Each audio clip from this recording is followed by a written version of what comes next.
اعوذ باللہ من الشیطان الرجیم بسم اللہ الرحمن الرحیم رب اشرح لی صدری ویسر لی امری واحلل عقدۃ من لسانی یفقہوا قولی رب یسر ولا تعسر واتمم بالخیر آمین یا رب العالمین۔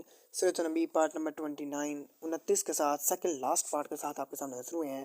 تو اس میں مدنی دور، حجۃ الوداع اور آخری ایام کے بارے میں ڈسکس کریں گے۔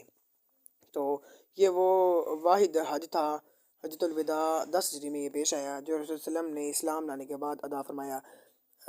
اسے حجۃ الوداع اس لیے کہا گیا ہے کہ اس میں آپ صلی اللہ علیہ وسلم نے آخری مرتبہ بڑی جامعیت سے خطاب فرمایا، جس میں ایک اہم نکات یہ تھے کہ آپ صلی اللہ علیہ وسلم 25 ذو القعدہ کو مدینہ سے روانہ ہوئے، حج کے تمام مناسک ادا کر کے امت کو دین کی اہم ترین احکام سکھائے۔ 9 ذی الحجہ کو میدان عرفات میں تاریخی خطبہ ارشاد فرمایا۔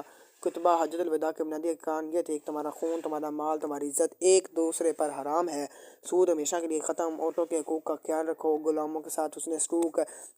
میں تم سے 2 چیزیں چھوڑ کر جا رہا ہوں، قرآن اور سنت، جو موجود ہیں ان باتوں کو غائب تک پہنچا دو۔ پھر یہ آیت نازل ہوئی، الیوم اکملت لکم دینکم، آج میں تمہارے لیے تمہارے دین کو مکمل کر دیا۔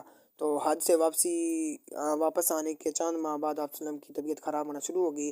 تو 28 صفر 11 ہجری کو بخار شروع ہوا، آپ صلی اللہ علیہ وسلم کے سر میں شدید درد رہتا، تقریباً 13 دن بیماری جاری رہی۔ تو آپ صلی اللہ علیہ وسلم نے اہم واقعات دوران مرگز میں آپ صلی اللہ علیہ وسلم نے حضرت اسامہ کی قیادت میں شام کی طرف لشکر تیار کرنے کا حکم دیا۔ مسجد نبی میں آخری مرتبہ پردہ اٹھا کر صحابہ کو نماز پڑھتے دیکھا، صحابہ پر مشقت سے مسکرایا، لوگوں کو ظلم سے پاک رہنے کی سخت تلقین فرمائی، اور خیبر کی بچی ہوئی زہریلی خوراک کا اثر زیادہ محسوس ہونے لگا۔ آخری ایام حضرت عائشہ کے حجرے میں گزارے۔ تو مرض اوقات کے دوران بار بار فرماتے، اہم وصیتیں، نماز کا خیال رکھو، غلاموں کے حقوق کا خیال رکھو، میری امت میں کمزوروں کا خیال رکھنا، اور انصار کو عزت دو، شرک سے بچو، یہود و نصارہ کی قبروں کو نماز گاہ نہ بنانا۔ اس کے بعد پیر کے دن 12 ربیع الاول صبح کچھ بہتری محسوس کی۔ آپ صلی اللہ علیہ وسلم نے حضرت فضل، حضرت عباس اور حضرت علی کے سہارے مسجد کا پردہ اٹھایا۔ صحابہ نماز میں مشغول تھے۔ آپ صلی اللہ علیہ وسلم نے مسکرا کر نہیں، تسکین بھری نظروں سے دیکھا، پھر مسکرا کر انہیں تسکین بھری نظروں سے دیکھا، پھر حجرے میں واپس تشریف لے گئے۔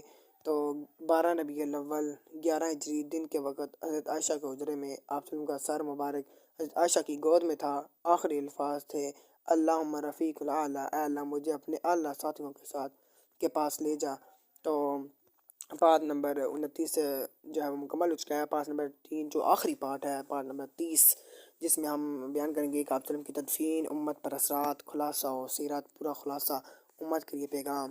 یہ انشاءاللہ تعالیٰ پارٹ نمبر 30 بہت اہم پارٹ ہے، اور اس میں ہمارے لیے بہت سبق ہوگا، نچوڑ ہوگا، اس کو لازمی جو ہے وہ سنیے گا۔ سبحانک اللہم و بحمدک۔